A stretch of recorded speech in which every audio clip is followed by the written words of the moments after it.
ایک عالم یا 10 علماء کی غلط حرکت کی وجہ سے باقی 90 کو ہم اگر غلط کہتے ہوں تو پھر ڈاکٹروں میں سے کتنے ڈاکٹر لٹیرے ہیں؟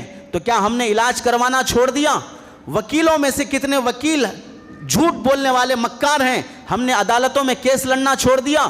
عدالتوں میں بیٹھے ججوں میں سے کتنے جج ہیں جن کا قلم بک جاتا ہے؟ تو کیا ہم وہاں مقدمہ دائر کرنا چھوڑ دیے؟ سیاسی لیڈروں میں سے کتنے سیاسی لیڈر وہ سے ہیں، بلکہ 90% وہ ہیں جو ان کی زندگیاں جھوٹ اور حرام پر ہے، کہ ہم نے ووٹ ڈالنا چھوڑ دیا؟ ہم دیکھ لیں بزنس اور تجارت کرنے والوں میں سے کتنے تاجر جھوٹے اور مکار ہیں کہ ہم نے خریداری چھوڑ دی؟ بیویوں میں سے کتنی وہ ہیں جن کے دامن پاک نہیں ہیں، شوہروں سے الجھتے ہیں، زندگیوں میں شوہروں کے ناک میں دم کر رکھی ہیں؟ تو کیا ہم نے شادیاں کرنا چھوڑ دیے؟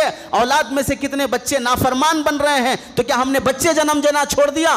یہ سب چیزیں ہماری مرضی اور خواہشات کی ہیں، تو ہم وہاں پر سمجھوتا نہیں کرتے۔ دین و شریعت کا معاملہ آتا ہے تو چند علماء کی بدماشی اور بدتمیزی کی وجہ سے سارے علماء پر لیبل لگا دینا اور ان سے تعلق توڑ لینا اور ان سب کے بارے میں فتویٰ اور فیصلہ کر دینا بدگمانی کا، یہ ہماری کم عقلی بے وقوفی کی بات ہے۔